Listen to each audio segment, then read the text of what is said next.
attacked more than 40 times, said Zulu. And in case of insecurity, the government knows sponsors of Boko Haram, says former naval officer. Governor Nasir El-Rufai commiserates with NDA over loss of officers. Governor Uguanyi approves 60% for health workers in Enugu State. End of business reports. Question customers' income sources before opening accounts. EFCC tells banks. And federal government partners Nigerian firm on local production of light aircraft. Lastly, on entertainment news, NDA attack disgrace to Nigeria, says musician Dabushoki. And Whiskey Made in Lagos is #1 on Billboard World Album Chart. And now the news in detail. On insurgency, I was attacked more than 40 times, says Zulum.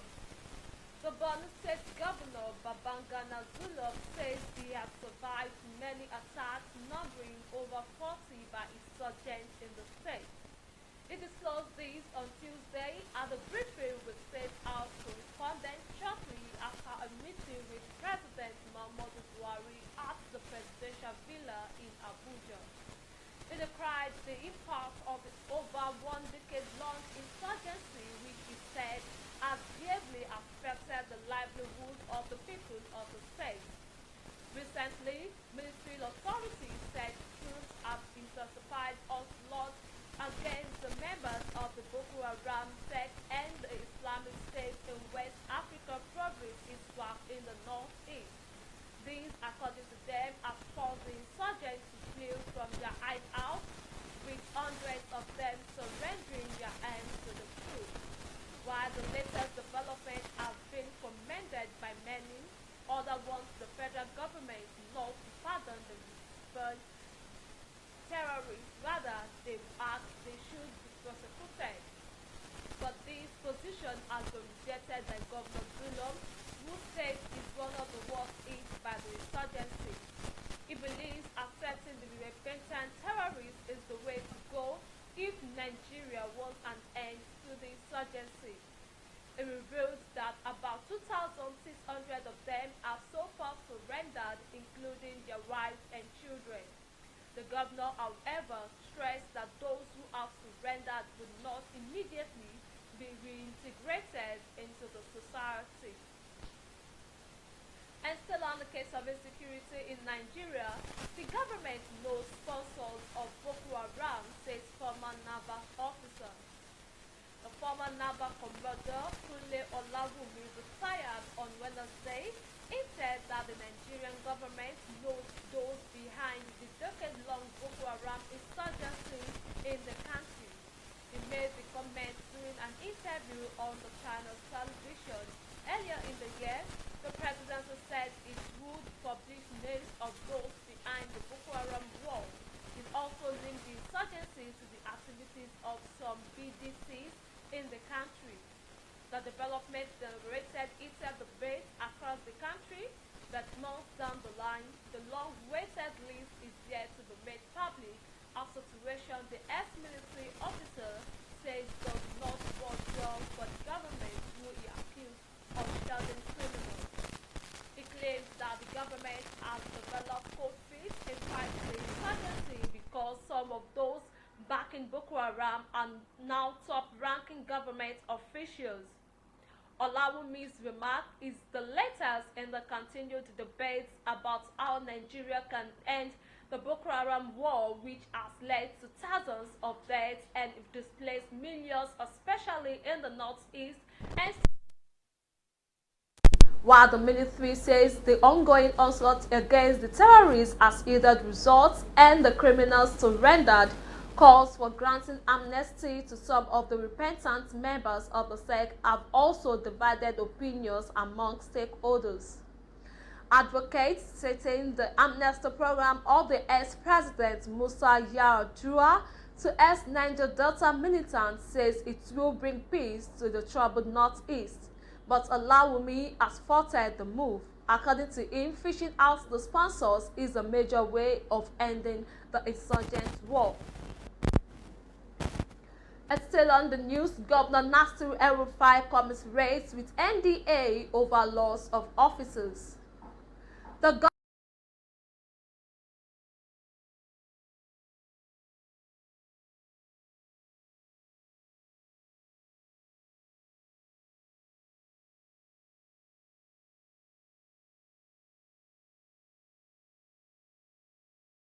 According to a statement by the State Commissioner, Internal Security and Home Affairs, Samuel Aruwan, Governor El-Rufai also conveys heartfelt empathy to the immediate families of the personnel who lost their lives and also extends deep concern to the family of the abducted officer. El-Rufai noted the armed forces of Nigeria and all security agencies have been making immense sacrifices on different fronts in the campaign against bandits. He adds that his administration will continue to do all it takes to ensure an end is put to banditry and all other forms of criminality in the state. Plus, Governor Ungwuanyi approved 60% cohorts for health workers in Enugu State. Health professionals and workers in Enugu State were ecstatic on Tuesday when Governor Ifeanyi Ungwuanyi announced an increase in their consolidated health salary structure cohorts from 41% to 60% effective in 2021, despite the nation's economic, security, and public health challenges. Governor Ungwuanyi made the announcement while speaking to a JSU delegation comprised of members of the National Association of Nigerian Nurses and Midwives, Nigerian Union of Allied Health Professionals, and Medical and Health Workers Sector Union of Nigeria at Government House in Enugu State. Members of the JSU were at the Government House in Enugu to thank Governor Ungwuanyi for his generosity and unwavering commitment to the welfare of the state health workers. They claim it was only during Governor Ungwuanyi's administration that Enugu State workers visited the Government House without carrying their placards in protest.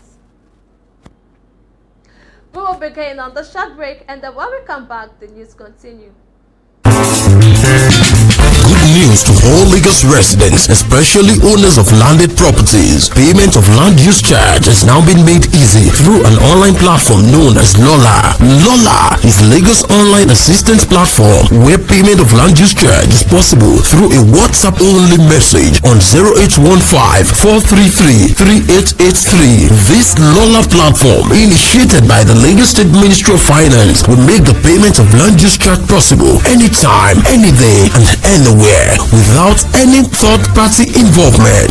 For more information, please visit www.lola.ng or luc.lagostate.gov.ng. Lola, the easiest way to pay your Lagos State land use charge. Always remember, ìgbéga ìpínlẹ̀ Èkó àjùmọ̀ṣe ni. Back from that break, and with that we move to a foreign state and to business news. Question customers' income sources before opening accounts, EFCC tells banks. The chairman of the Economic and Financial Crimes Commission, EFCC, Abdul Rashid Bawak, has called on banks in the country to verify potential clients' income sources before opening an account for them. Bawak gave the suggestion during a court visit to the Commission's headquarters in Abuja by the Association of Chief Audit Executives of Banks in Nigeria, ACAFEBIN, led by its chairman, Yinka Tiyamiyu, on Tuesday. The EFCC urged bank auditors to take transparency in banking operations seriously, adding that beginning September 1st, 2021, it will no longer be business as usual because the Commission will hold banks liable where there is established institutional complicity in fraud in the sector. Bawa expressed the Commission's willingness to collaborate with the association in combating financial crime and other issues in the banking sector. In his remark, Tiyamiyu stated that they were in the Commission to seek improved collaboration between banks and the EFCC in combating economic and financial crimes. He reaffirmed banks' commitment to sanitizing the nation's financial system as main actors, stressing that it was not in the institution's best interest to foster or repress financial misconduct. They took advantage of the visit to highlight issues of concern to them and their organizations, such as the EFCC's expedited consideration of bank petitions, plus federal government to partner Algerian firm on local production of light aircraft. The federal government has expressed readiness to partner Mongoose aircraft manufacturing firm in Algeria to establish an assembling plant and manufacture light airplanes locally. Minister of Aviation Adi Siraka expressed the interest when he paid an inspection visit to the Mongoose aircraft industry in Bogny, Algeria. Sirika said the goal is to assemble aircraft locally from start to finish and before the end of the Buhari-led administration. He noted that the Mongoose aircraft is an aeroplane that is good for military training, especially for its aerobatic maneuver, high strength and very lightweight. Aerobatics is the practice of flying maneuver involving aircraft attitudes that are not used in normal flight. Aerobatics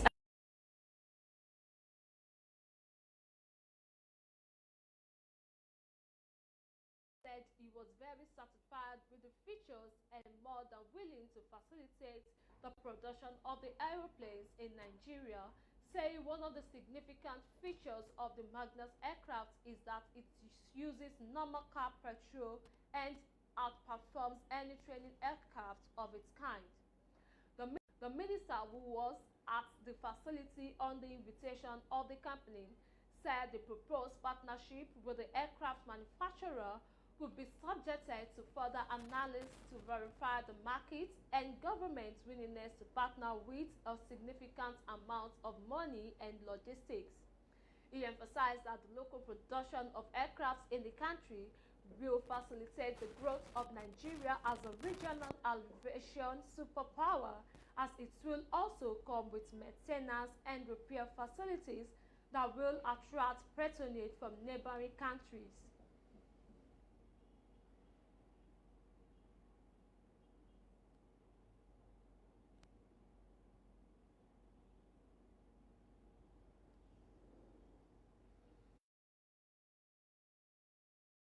Entertainment news.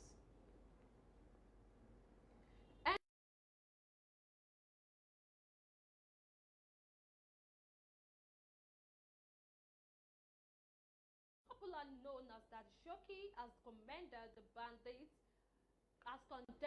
bandits' attack on Nigerian Defense Academy. Daddy Shoki took to his Instagram page on Wednesday to share a video of himself where he said that the attack is an evil disgrace to the country. Gunmen wearing army uniform in the early hours of Tuesday invaded the country's foremost military institution, the Nigerian Defense Academy, Afaka, Kaduna State, killing 2 officers and abducting 1.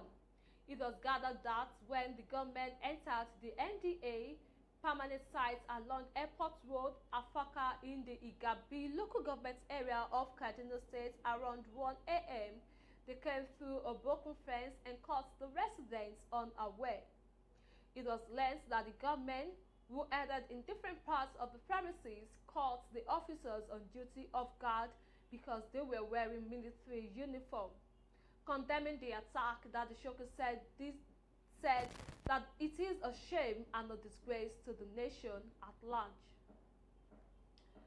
Plus, Wizkid's Made in Lagos hit #1 on Billboard album charts. Wizkid's fourth studio album, Made in Lagos, has clinched the #1 spot on the Billboard World Album chart 10 months after its release.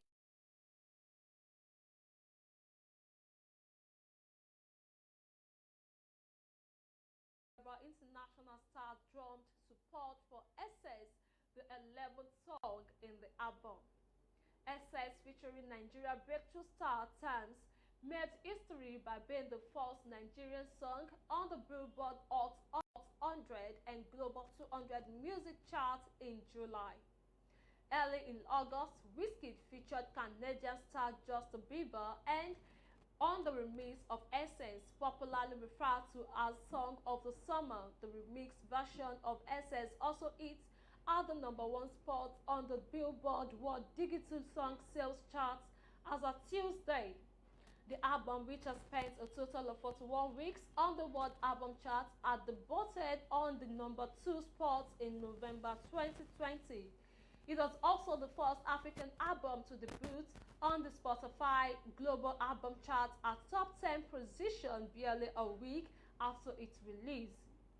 Not resting on his oars, Wizkid has announced the release date of the Made in Lagos Deluxe album even while gearing for his album tour.